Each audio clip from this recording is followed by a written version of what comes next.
Assalamualaikum Ustaz. Waalaikumsalam Iya. warahmatullahi wabarakatuh. Sehat Ustaz? Alhamdulillah. Alhamdulillah. Rezeki. Ayo duduk, duduk. Terima kasih Ustaz. Dari mana?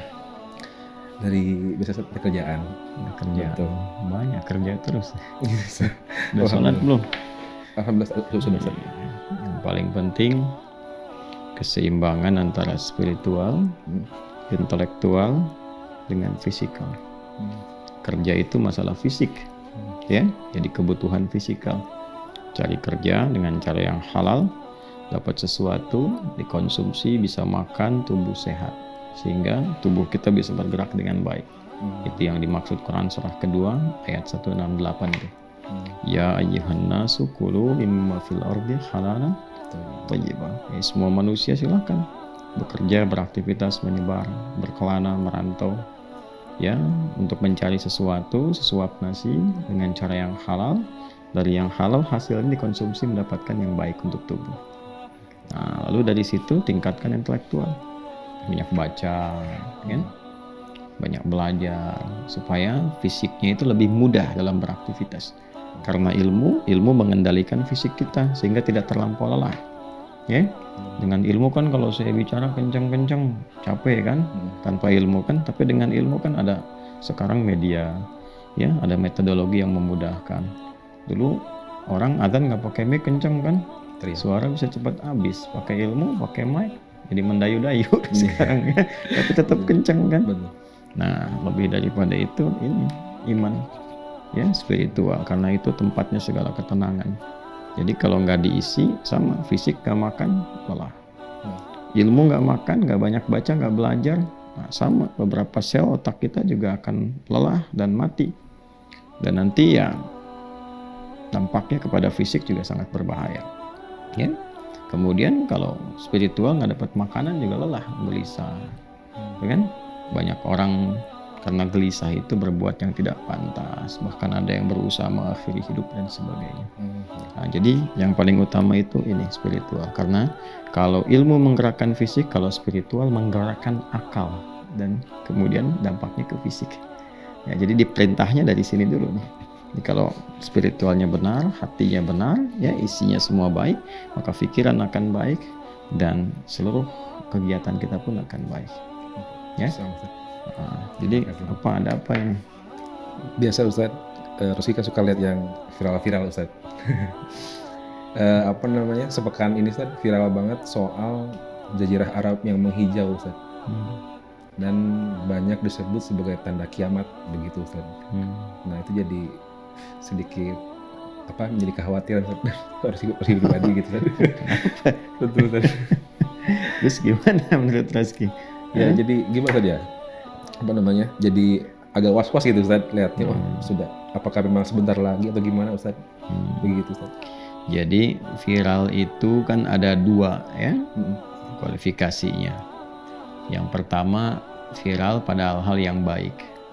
Baik itu ukurannya satu, mampu mendekatkan diri kita kepada Allah. Baik itu membuat kita lebih berwawasan yang positif. Baik itu meningkatkan pengetahuan kita sehingga menggerakkan kita untuk beraktivitas pada hal-hal yang mulia. Nah itu kalau ada yang demikian bagus tuh, ya. Tapi ada yang kedua, viral yang hanya melahirkan perdebatan-perdebatan yang tidak berujung. Viral yang menghargai argumentasi yang tidak jelas. Viral yang memang butuh kontennya saja, lalu di situ orang banyak berdiskusi tapi tidak menghadirkan hasil, ya. Nah, maka yang seperti itu hendaknya ditadaburi sejenak, dipertimbangkan, dilihat. Kalau membuat kita banyak terbawa untuk mengkaji, belajar lebih dalam, bagus. Kalau dipandang dari sudut positifnya. Tapi kalau kita terbawa pada suasana hanya perdebatan, kosong isinya, tidak mendorong kita mengkaji lagi, maka hendaknya menghindari yang seperti itu. Itu ciri hal yang kurang sehat. Ya, wa idza ja'ahum amrum minal amni awil khaufi adza'u bih. Nah, ada ayat turun merespon orang-orang yang senang mengupdate status, bikin konten apapun yang pengen dibikin. Ya, jadi lihat cuaca begini, bikin konten. Ya, lihat mendung, bikin konten. Panas, bikin konten. Yang penting supaya rame aja, supaya viral aja. Nah, itu direspon oleh Al-Quran. Ciri yang demikian menunjukkan kurang dewasa, kurang sehat, kurang berkemajuan. Nah, boleh kita mengupdate berita, lihat ini, tapi dasarnya adalah research.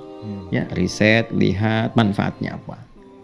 Oke, sekarang berbicara tentang padang pasir yang banyak berubah, ya. Tadi yang disampaikan, saya sempat baca juga tuh di wilayah di Timur Tengah, khususnya Arab Saudi ya. Betul. Beberapa ada yang di Mekah, di Jeddah, kemudian di Madinah.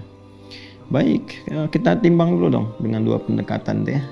Pendekatan pertama secara ilmunya, secara geografis. Apakah ini karena curah hujan yang cukup banyak di masa-masa itu? Kan Desember banyak hujan juga tuh. Di tahun kemarin kan 2022 hujannya banyak. Sehingga kalau semakin banyak diberikan curah hujan yang cukup deras, cukup sering dan sebagainya. Kan Allah juga menyampaikan di dalam Al-Quran. Dengan turunnya hujan itu menjadikan apa?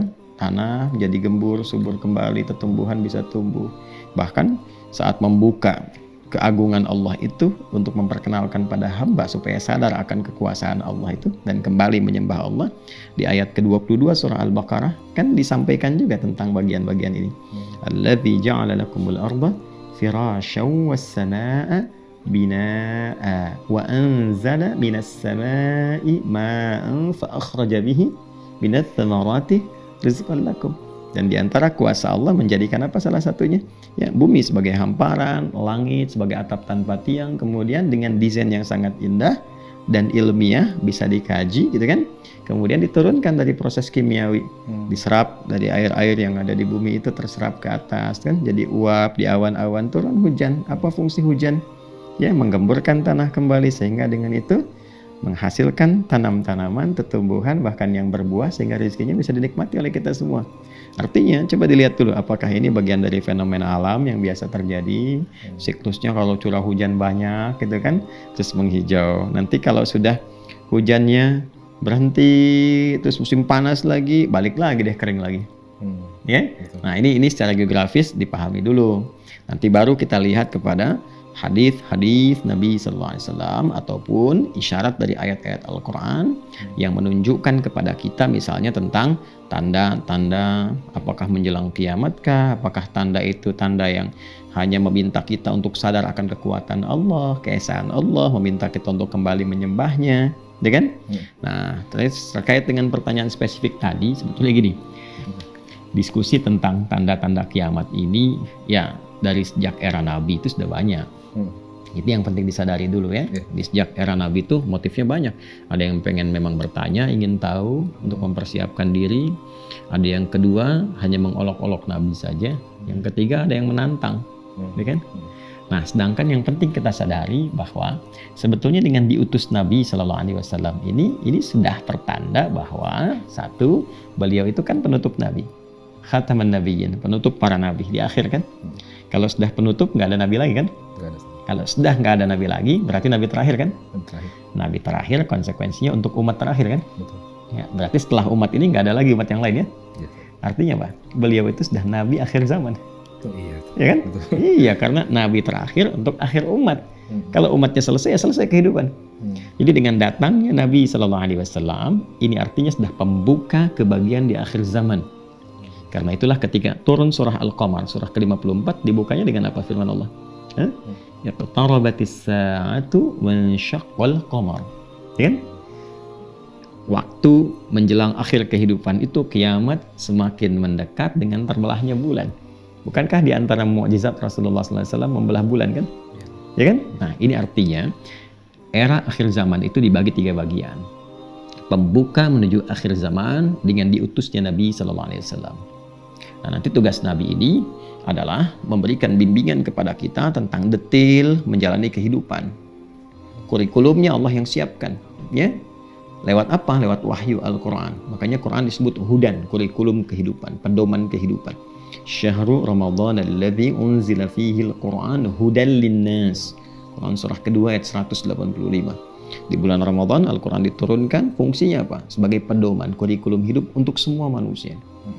Jadi dari Al-Fatihah sampai An-Nas itu pedoman, kurikulum hidup kita sampai kehidupan ini berakhir nih. Kan Nabi tugasnya membimbing umat sampai akhir zaman kan? Ya, dengan kurikulum itu. Nanti nabinya meninggal, wafat sesuai dengan ajal, kurikulumnya abadi nanti. dan diwariskan setelah itu. Makanya dibimbing oleh Nabi selama hidupnya kurang lebih selama 23 tahun tuh. Ya, karena itu kita dapatkan bimbingan kan dari bangun tidur sampai tidur lagi kan. Ya, Nabi meninggal tapi kan tetap abadi kurikulumnya. Jadi detailnya nanti dijelaskan oleh Nabi lewat tuntunan hadis dan sunnah beliau, dihimpun lewat kitab-kitab hadis. Ini hasil praktek dari penjelasan Nabi. Ada sahabat yang tinggal dibimbing sampai sukses, sampai maju. Siapapun yang menjalani kehidupan berdasarkan kurikulum ini pasti maju, berperadaban, mencerahkan, menginspirasi, dan pasti jadi baik. Itu yang disebut dengan khaira ummah. Kuntum khaira ummah. Jadi Nabi meninggalkan Al-Quran, meninggalkan hadis. Ini kurikulum kehidupan. Oleh ulama disusun tuh kurikulumnya, ya, supaya bisa dijadikan acuan di setiap masa, setiap zaman. Karena itu Nabi mengatakan wa innal ulama warathatul anbiya. Ya, dan seluruh ulama itu pewarisnya Nabi. Apa yang dimaksud pewaris itu? Membawa ilmu dalam menyampaikan kandungan Quran begini, pesannya hadis begini. Anda profesinya apa? Ya, dijelaskan bahkan dari bangun tidur sampai tidur lagi. Sampai kapan itu? Sampai akhir masa kehidupan nanti. Nah, Nabi telah sukses tentunya menyampaikan risalah ini. Ini kurikulumnya bawa nih. Nah, nanti dari pembuka ini datang ke pertengahan sampai ke akhir zaman. Ciri-cirinya itu yang disampaikan oleh Nabi. Jadi kalau kita sedang berada di fase ini, oh berarti ini pertengahan, ya kan? Nanti mau ke akhir-akhir, ini tanda-tandanya.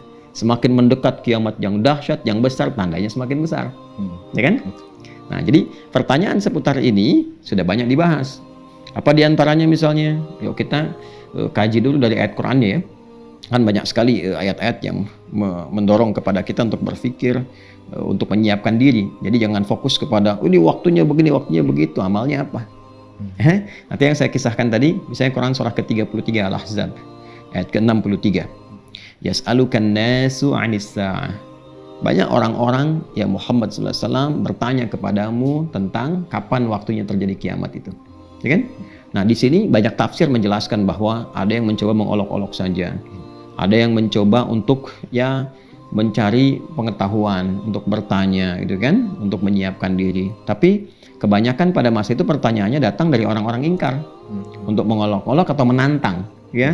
Kalau menantang ya udah kapan jadinya, kan ada yang begitu juga kan, ya, untuk menantang azab dan sebagainya. Ya, maka oleh Quran dibalik cara berpikirnya. Ya, qul innama ilmuha indallah. Sampaikan pada mereka tentang kiamat itu hak prerogatif Allah Subhanahu wa taala. Karena kiamat itu kan tentang akhir kehidupan. Yang mendesain kehidupan bukan Nabi. Nabi itu menjelaskan bagaimana cara menjalani kehidupan. Yang desain kehidupan itu Allah. Ya, kapan hidup, kapan bagaimana dijalani, kapan kita meninggal, bagaimana kemudian saat kita berpulang, di mana ditempatkan sampai pulang. Yang tahu yang punya desain. Yang desain Allah. Allah yang punya kehidupan, Allah yang punya kematian, kan? Ya, makanya kata Allah, katakan Muhammad sallallahu alaihi wasallam. Yang tahu itu hanya Allah, karena Allah yang punya desain kehidupan. Ya. Sekarang wa ma yudrika la'alla as-sa'ata takunu qaribah. Wa ma yudrika la'alla as-sa'ata takunu qaribah. Terus kalau sekarang kiamatnya semakin dekat, apa manfaatnya buat kamu? Nah, Quran tanda tanya begitu kan? Iya, ya kan? Nah, maksudnya begini, maksud Quran itu yang penting itu bagi seorang manusia adalah menjalani kehidupannya. Bekalnya sudah cukup atau belum? Sudah siap atau belum? Ya, sekarang Anda tanya kiamat begini, tandanya sudah kelihatan begini. So, kalau sekarang terjadi saat ini pun bekal Anda bagaimana? Kan? Atau kiamat kecil datang nih, Anda meninggal, bekalnya sudah siap belum? Jadi, jangan berpikir dulu yang besar-besar sehingga lupa kita dengan yang lebih besar tentang cara kita menjalani kehidupan. Ya kan? Karena itulah Al-Quran menuntun kita untuk fokus kepada pencarian amal saleh dan mengisi kehidupan dengan cara yang benar dan bermanfaat, sehingga baik kiamat terjadi besok, lusa ataupun saat ini pun ya kita sudah siap dengan amalan-amalan terbaik untuk kembali kepada Allah Subhanahu wa taala. Nah, nanti Nabi jelaskan di antara tanda-tanda itu dalam perjalanan masa. Nah, ini yang penting untuk diriset. Jadi kita tahu kita ada di posisi mana, sehingga dengan itu amal kita bisa siapkan, tantangannya kita tahu. Ya kan? Kalau di era Nabi bisa dilihat kan di sejarah kan, oh tantangannya ketemu ini sifatnya munafik begini, sifat kufarnya begini gitu kan. Dalam bidang ekonomi begini, bidang politik begini, sosial kemasyarakatan begini. Jadi kurikulum. Tapi Nabi jangan lupa tugas beliau ketika Allah berikan tugas kepada beliau, bimbingannya sampai akhir kehidupan. Maka Nabi menjelaskan nanti akan tiba masa begini, begini, begini, begini. Situasinya begini, begini, begini, begini. Ya, contoh kan, masih ingat gak? ketika Nabi SAW ditanya oleh malaikat Jibril yang menyamar dalam satu halaqah supaya untuk memberikan pencerahan ya kepada sahabat-sahabat dan nanti sampai kepada kita, viral kisahnya dari hadisnya Umar bin Khattab radhiyallahu taala anhu tentang iman, ihsan itu ya, iman, Islam dan ihsan. Di hadis Muslim nomor hadis yang ke-8 dikutip oleh Al-Imam An-Nawawi nomor hadis yang kedua, ya kan? Bainama nahnu julusun 'inda Rasulillah sallallahu alaihi wasallam, kata Umar bin Khattab radhiyallahu taala anhu, tatkala kita sedang duduk-duduk santai dengan Nabi sallallahu alaihi wasallam, ittala rajulun shadidu bayadi thiyabi shadidus sawadi sya'ri la yura alaihi atharu safari wa la ya'rifu minna ahadun. Datang lelaki berpakaian putih bersih, rambutnya hitam rapi, kita nggak kenal siapa dari mana dia, gitu kan? Tiba kemudian fajalasa ilan Nabi sallallahu alaihi wasallam, dia duduk ke hadapan Nabi sallallahu alaihi wasallam, fa asnada rukbatayhi, menyandarkan lutut ketemu lutut, wa wada'a kaffayhi ala fakhidayhi, meletakkan telapak tangannya kemudian di pahanya, faqala ya Muhammadun akhbirni 'anil Islam. Dia bertanya tentang Islam, Nabi jelaskan. Dia bilang sadaqta, engkau benar. Tanya lagi tentang iman, Nabi jelaskan. Dia bilang sadaqta, engkau benar. Tanya tentang ihsan, Nabi bilang ya, dijelaskan, dia kembalikan, engkau benar. Terakhir kan tanya apa? Ya, akhbirni 'anis sa'ah. Kapan waktunya kiamat tiba? Apa kata Nabi? Mal mas'ulu anha bi'a'lama minas sa'il. Yang ditanya tidak lebih tahu daripada yang bertanya. Ya kan? Anda kan paling dekat dengan Allah, ya kan? Ya kan? Anda utusan Allah untuk menyampaikan kepada saya. Makanya yang ditanya tiba lebih tahu daripada yang bertanya. Tapi adab malaikat Jibril bertanya pada Rasulullah dua tujuannya. Yang pertama untuk menunjukkan ini adalah hamba terkasih Allah yang bahkan derajatnya lebih tinggi dibandingkan malaikat. Gitu kan? Nah, sehingga selevel malaikat Jibril pun mengonfirmasi kepada Nabi Muhammad SAW. Tapi di lisan Nabi menunjukkan kebenaran risalah yang Allah sampaikan kepada beliau bahwa tentang kiamat hanya Allah yang tahu ilmunya. Ya kan? Nah, innallaha 'indahu 'ilmus sa'ah. Hanya milik Allah pengetahuan tentang kapan terjadi kiamat dengan detailnya. Quran surah 31 ayat 34. Yang kedua, untuk mengonfirmasi penjelasan pesan kepada umatnya. Apa itu? Di antaranya adalah kabarkan kepadaku akhbirni an amaratiha, tanda-tandanya. Maka ini nih yang kita lihat, apa di antara tandanya? Antalidal amatu rabbataha wa antaral khufatal 'alata, gitu kan? Engkau melihat bagaimana seorang pembantu melahirkan tuannya. Kemudian engkau akan melihat orang-orang yang badu yang bertelanjang kaki, telanjang dada, yatatawaluna fil bunyan, lomba-lomba meninggikan bangunan, gitu kan? Ya, banyak sekali. Nah, ini banyak tafsirnya di kalangan ulama. Di antaranya apa? Kata para ulama, lihat nih, mungkin antalidal amatu rabbataha, budak melahirkan tuannya, pembantu melahirkan tuannya. Ini menunjukkan di antara tafsirnya ada yang mengatakan sudah mulai terbalik, ya kan? Kesalahan dianggap benar, benar dianggap salah. Banyaknya manipulasi, banyaknya orang fokus dengan dunia sehingga lupa akhirat.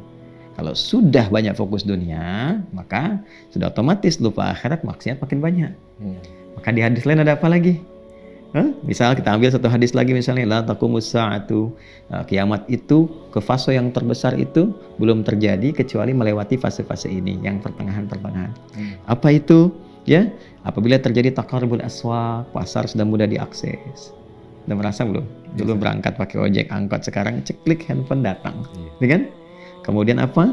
Ya, kemudian masa waktu semakin cepat, ya. Yaqtaribuz zaman. Kemudian yakthurul fitan, takfurul fitan. Ya, tantashirul fitan, fitnah mulai banyak meluas, manipulasi mulai banyak, hoax mulai bertebaran dan sebagainya. Ya kan? Nah, itu tantangan. Nanti setelah fase itu muncul apa? Nah, muncul banyak peperangan. Karena orang sudah nggak peduli dengan ibadah, dengan macam-macam. Ulama banyak meninggal dunia, itu tanda-tanda tuh. Ulama banyak meninggal, nggak ada yang bimbing lagi, manusia kehilangan pegangan, akhirnya banyak kekacauan, ya kan? Didahului dengan tadi itu banyak hal. Setelah itu ke puncaknya nanti tuh banyak perang. Nah, di perang ini ada yang menarik nih, hadisnya Ibnu Hibban. Sahih Ibnu Hibban nomor hadis 6700. Mungkin ini terkait dengan esensi pertanyaan tadi. Yang dikuatkan nanti di hadis Muslim, Kitabuz Zakah.